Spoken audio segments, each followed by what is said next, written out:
ចាជំរាបសួរបងប្អូនទាំងអស់គ្នាបងប្អូនដែលគាត់ចង់មកដល់ទីតាំងសិមុំផ្ទាល់អីបងប្អូនអាចអញ្ជើញមកដល់ទីតាំងផ្ទាល់បាន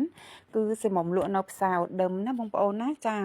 ទីតាំងយើងគឺបើកលក់ពីម៉ោង6ព្រឹករហូតដល់ម៉ោង11យប់ណោះចាអញ្ចឹងសម្រាប់អ្នកដែលគាត់ត្រូវការអីវ៉ាន់សម្ភារៈប្រើប្រាស់បងប្អូនអាចធ្វើការកំងក៏បានមកដល់ទីតាំងផ្ទាល់ក៏បានចានេះគឺជាសកម្មភាពដែលសិមុំហេវ៉ាន់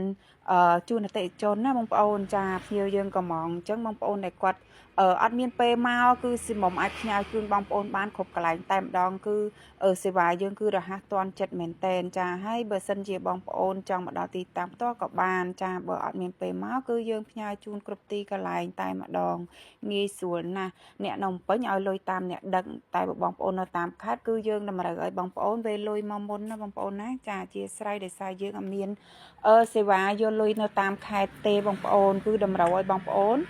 វេលុយមកមុនទៅសិមុំហេវ៉ាន់ចេញជូនអញ្ចឹងណាអញ្ចឹងបងប្អូនដែលគាត់ធ្វើការកុំភ្លេចឲ្យធ្វើការកំងបានកង្ហាយើងនេះបើសិនបងប្អូនយកទៅប្រើគឺមួយត្រឹមតែ$9ទេដកកធំខ្ពស់ហើយបើបងប្អូនត្រូវការអត់ទូតែ$8ទេចាគឺតម្លៃវិញគឺធូរថ្លៃខ្លាំងមែនទែនបើសិនជាបងប្អូនត្រូវការគឺអាចធ្វើការកំងបានណាហើយគុណភាពវិញគឺបងប្អូនទទួលយកបាននៃគុណភាពល្អរបស់វៀតណាមពិតមែនប៉ុន្តែសេរីល្អរបស់គេណាបងប្អូនចាសេរីល្អអញ្ចឹងបងប្អូនងាយស្រួលក្នុងការប្រើប្រាស់តែម្ដងខ្យល់ឆ្ងាត់ត្រជាក់ស្រួលផើអត់លន់អត់ក្តៅទេបងប្អូនស្រួលផើខ្លាំងមែនទែនអញ្ចឹងសម្រាប់អ្នកដែលគាត់ត្រូវការអីកុំភ្លេចអាចធ្វើការកំងបានឲ្យបងប្អូនដែលគាត់យកទៅលក់បន្តនោះអីគឺយើងអត់មានប្រវាក់ដំឡើងទេបងប្អូនស្រួលរៀបទេណាដាក់តាកញ្ឆែងហើយចូលពីក្រោយមកបងប្អូនអត់វាក់ដំឡើងទេហើយបងប្អូន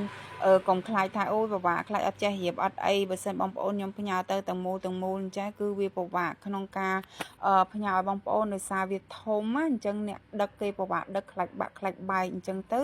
គឺយើងយកឲ្យបងប្អូនរៀបខ្លួនឯងអញ្ចឹងបងប្អូនរៀបខ្លួនឯងទៅអត់ពិបាករៀបទេមើលតែសិមុំរៀបនឹងទៅចា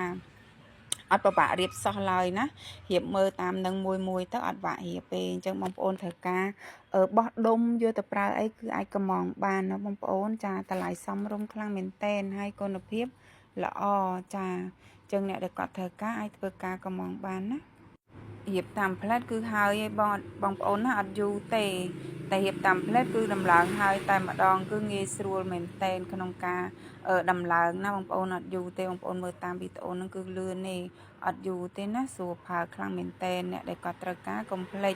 អាចធ្វើការកំងបានតម្លៃធូរថ្លៃសមរម្យខ្លាំងមែនតែនណចា